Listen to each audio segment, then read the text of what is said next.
राना साहब, जजिस को नाम बदलने पड़ते हैं, अलीमा खान साहबा कहती हैं, अगर वो ये फैसला ना देते। साथ ही उन्होंने कहा कि गड़ा खोदा राना सनाउल्लाह ने भुगतना पड़ा और गिर गए जो प्रोसिक्यूशन के लॉयर्स थे उसमें।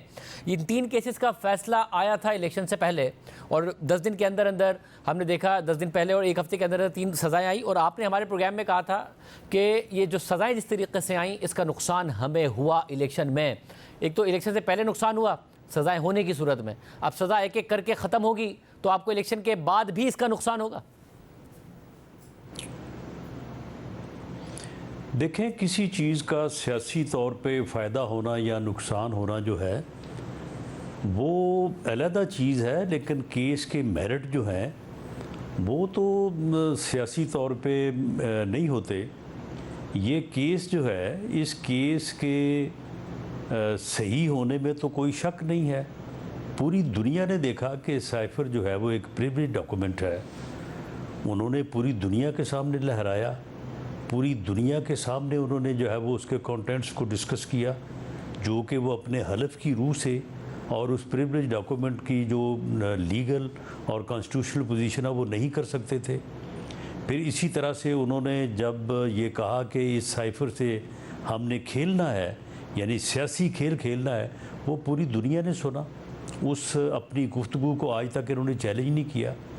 तो मामला ये है कि केस का बरी हो जाना या सज़ा ना होना या पॉलिटिकली उसका एक इम्पैक्ट होना वो एक अलग चीज़ है, लेकिन इसमें कोई शक नहीं है कि बानी पीटीआई इमरान खान साहब जो है वो उन्होंने ये जुर्म सरजद किया।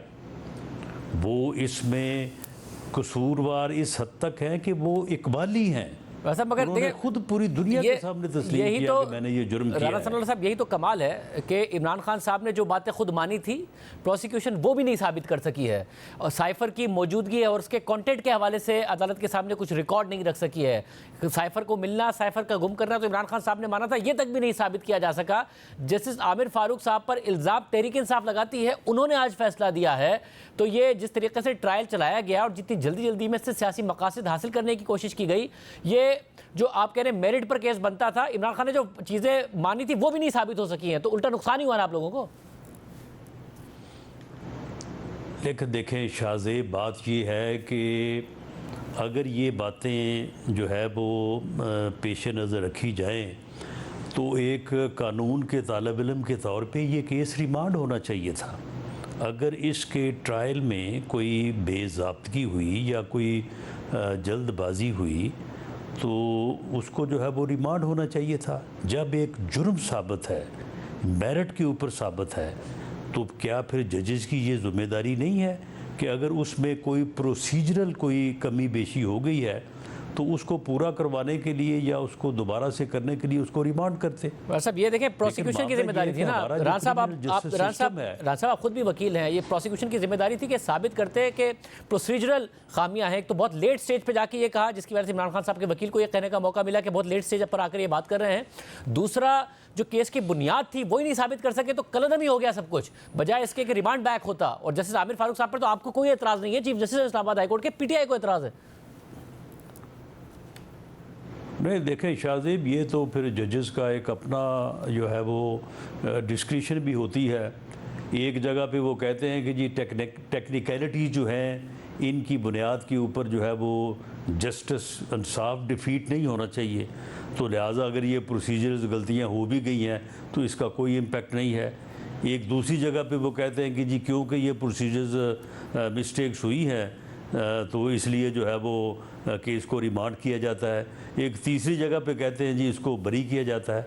मामला ये है कि ये तो फिर हमारा जो क्रिमिनल जस्टिस सिस्टम है, इसमें जब शक के फ़ायदे को जो है वो मुलज़म को जाना है तो फिर शक तो किसी वजह से भी जो है वो जज साहब को पड़ सकता है, और उस शक की बुनियाद के ऊपर जो है वो 2+2 4 केस जिसमें मुलज़म ने पूरी दुनिया के सामने एतराफ़ जुर्म किया हो, उसमें बरी कर दिया जाना जो है ये पूरे जुडिशियल सिस्टम को जो है उसका भट्टा बिठाने वाली बात है। राणा साहब, भट्टा तो उसने बाकी बिठाया ना जुडिशियल इससे कोई सिस्टम का, फर्क राणा नहीं साहब, पड़ता। जिसने एक स्ट्रॉन्ग केस, ये केस और तोशा खाना का केस जो कि मजबूत केसेस थे, उन्होंने सियासी मकासद के लिए इस्तेमाल करने के चक्कर में इलेक्शन से पहले एक हफ्ते के अंदर अंदर 3 सजाएं, 14 घंटे चला ये केस आखिरी दिन। 342 का बयान रिकॉर्ड हुआ, फौरन जिरा हुई, वकील नहीं आए, सरकारी वकील दिए।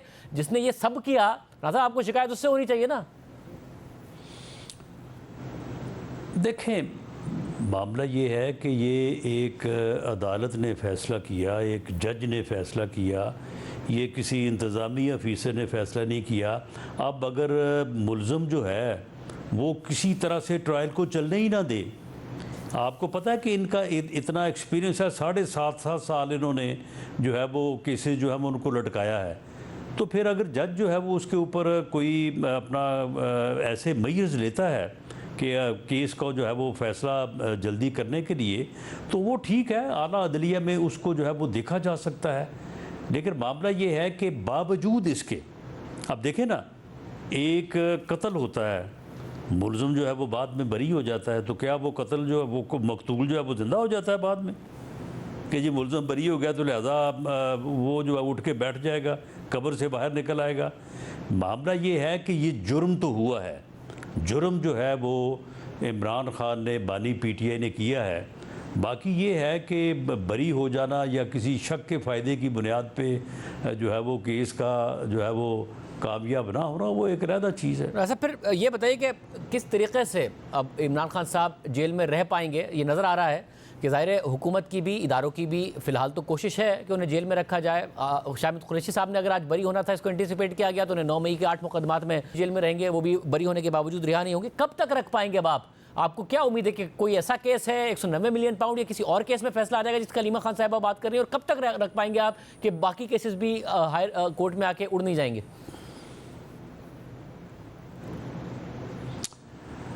देखें शाहजेब, ये तो फिर मामला जो है ये इसके ऊपर कोई गैब का इल्म तो किसी को नहीं है।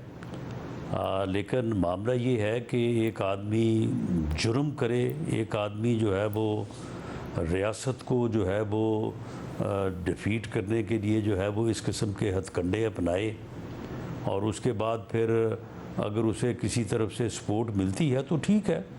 एक सिस्टम है, एक तरीक़ाकार है आइनी और कानूनी तौर पे, तो उसके मुताबिक ही चलना है। ये तो फिर प्रोसिक्यूशन की अपनी जो है वो पोजीशन है, डिफेंस की अपनी पोजीशन है। मगर राज साहब, तारीख़ में अगर पाकिस्तान की तारीख़ देखें तो इस्टेब्लिशमेंट और सियासतदानों की लड़ाई में, मकबूल सियासतदानों की लड़ाई में, इस्टेब्लिशमेंट उसी वक्त तक जीती है जब तक अदालतें उसके साथ मिली रही हैं। चाहे वो फिर आप लोगों का भी मामला हो, जब तक जस्टिस साकिब निसार, साथ में justice Ejazul Ehsan, justice उमरता बदियाल, justice Asif Saeed खोसा जैसे जजेस मौजूद थे, मामला साथ चल रहे थे, तो आप लोगों के लिए प्रॉब्लम्स रहीं। जब आहिस्ता आहिस्ता कुछ जजेस ने बाकायदा तौर पर अपनी आज़ादी दिखाई या फिर उनके सामने केसेस गए, इस्लामाबाद हाई कोर्ट और दीगर जजेस, तो आपके केसेस और में मामला नहीं रुक पाए। अब जबकि जजेस और इस्टेब्लिशमेंट एक पेज पर ना हो और नज़र आ रहा हो कि अदलिया से रेजिस्टेंस आ रही है, तो कैसे ये मामला रुक पाएंगे इमरान खान साहब के खिलाफ? नहीं शाहजेब, आपने जो बात, जो सवाल मेरे सामने रखा है, उससे तो फिर बात ये बनती है कि हमारी अदालतें जो है वो मिल के फ़ैसले करती हैं।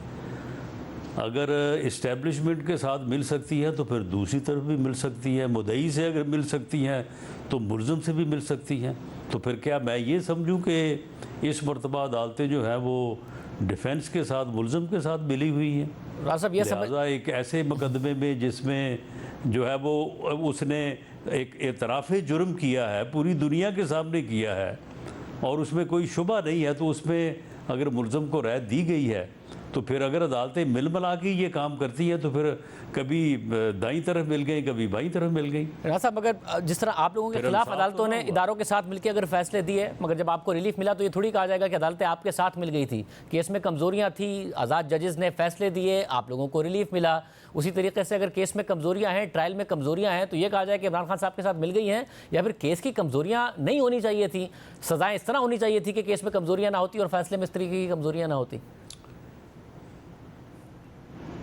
नहीं, केस में कमज़ोरियाँ जिस तरह से मैंने अर्ज़ किया कि अगर आप शक का फ़ायदा मुलज़म को देना है तो शक होना जो है ना, ये तो बड़ी मामूली बात है। शक तो फिर जो है वो किसी बुनियाद पे भी हो सकता है। लेकिन ये साइफ़र का जो केस है, इसमें जितने भी लॉ समझने वाले लोग हैं, रिटायर्ड जजेस हैं, वकला हैं, सीनियर है, एक तरफ है, दूसरी तरफ है, सब का ये मुत्तफ़िका राय थी कि ये किसी कीमत पे बरी होने वाला केस नहीं है। सज़ा के मतलब जो है वो लोग कहते थे कि सज़ा जो है वो इसमें ज़्यादा दी गई है, लेकिन ये बरी होने वाला केस नहीं है। ये जुर्म जो है ये इस अंदाज से हुआ है कि ये बिल्कुल साबित है। क्योंकि इसमें मुलज़म ने जो है वो जुर्म सरज़द करने के बाद पूरी दुनिया के सामने इकरार जुर्म किया हुआ है। तो इसमें सज़ा के मतलब लोगों का ये ख्याल था कि शायद इसमें जो है वो कोई ज़्यादा सज़ा दी गई है, या जो प्रोसीजर अपनाया गया। अब अगर प्रोसीजर अपनाया भी गया और उसमें कोई टेक्निकल फॉल्ट्स हैं तो रिमांड होना चाहिए था, डायरेक्शन होनी चाहिए थी कि जनाब ये चीज़ें जो हैं इनको जरा का मौका नहीं दिया गया, जरा का मौका दिया जाए। या कोई और अगर कोई कमी रह गई है प्रोसीजर में तो वो तो पूरी की जा सकती थी, करवाई जा सकती थी। राज साहब, आपके तजर्बे की बुनियाद पर और ज़ाहिर आपका एक्सपीरियंस है, बहुत बुरे हालात भी आपने फेस किए हैं, हुकूमत में भी वज़ीर भी रहे हैं, हर किस्म की आपने वक्त देखा है। आपको लगता है कि अब आखिर में जो इमरान खान साहब कह रहे हैं इसी बात पर ज़्यादा वक्त लगेगा नहीं, इदारों को मुज़ाकरात करने पड़ेंगे उनसे जिस तरीके से मामला जा रहे हैं? जी, मेरी जो असेसमेंट है कि अगर बानी पीटीआई ने या इमरान खान ने सियासत में आगे बढ़ना है तो उसे सियासी जमातों और सियासतदानों के साथ मुज़ाकरात करने पड़ेंगे। इसके अलावा कोई और रास्ता नहीं है, इसके अलावा कोई और ऑप्शन नहीं है। वो जो अपने अंदर या अपने ज़हन में ये लिए बैठा है कि मैं ताकत के ज़ोर पे सारी दुनिया को बलडोज़ कर दूंगा, तो ये उसकी भूल है। ऐसा बिल्कुल नहीं होगा और ऐसा होने भी नहीं देंगे।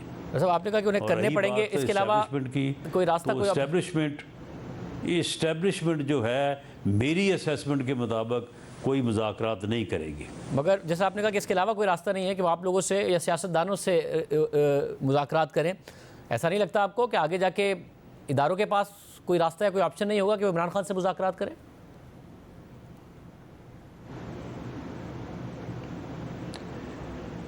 नहीं, अदारों ने कोई सियासत करनी है, अदारों ने कोई जो है वो इलेक्शन में हिस्सा लेना है। उन्होंने सियासत तो सियासतदानों ने करनी है, सियासत सियासी जमातों ने करनी है। अगर अदारे जो हैं, अगर या इस्टेब्लिशमेंट जो है, अगर इस्टेब्लिशमेंट जो आप बात कर रहे हैं कि जी इस्टेब्लिशमेंट उसके साथ मुज़ाकरात करके उसके साथ मिल जाती है तो फिर क्या मसला हल हो जाएगा? फिर भी यही सूरत हाल होगी। मतलब फिर हम सर्किल में चलेंगे ना, जिसमें जिस सर्किल में चलते आए हैं। पिछले 13 साल से बानी पीटीआई ने पैदा की हुई है, ये उस वक्त तक पैदा रहेगी जब तक वो अपनी हठधर्मी से और अपनी इस ज़िद से जो है वो पीछे नहीं हटेगा और सियासत को सियासत के अंदाज से नहीं करेगा।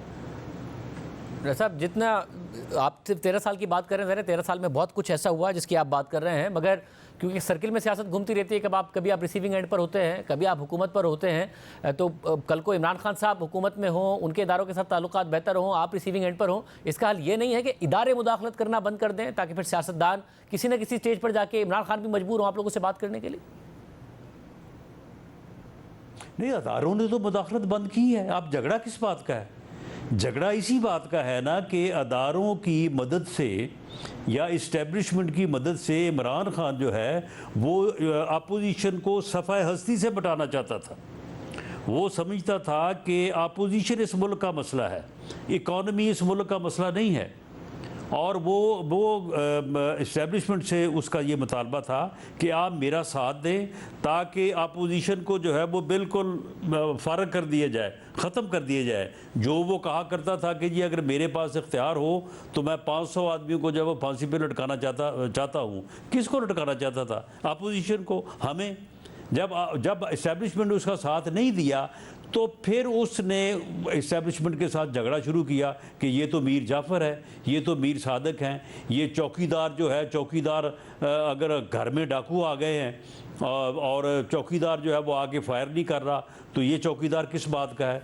तो वो डाकू हमें बना रहा था ना, वो हमारे ऊपर फायर करवाना चाहता था ना। तो वहाँ से झगड़ा ये शुरू हुआ है। और अगर वो इसी झगड़े पे है कि इस्टेब्लिशमेंट उसका साथ दे और उसका साथ दे कि जो है वो उसके मुखालफ सियासतदानों को या सियासी जमातों को या अपोजिशन को या मौजूदा गवर्नमेंट को जो है वो ख़त्म कर दिया जाए, तो ये भी नहीं होगा।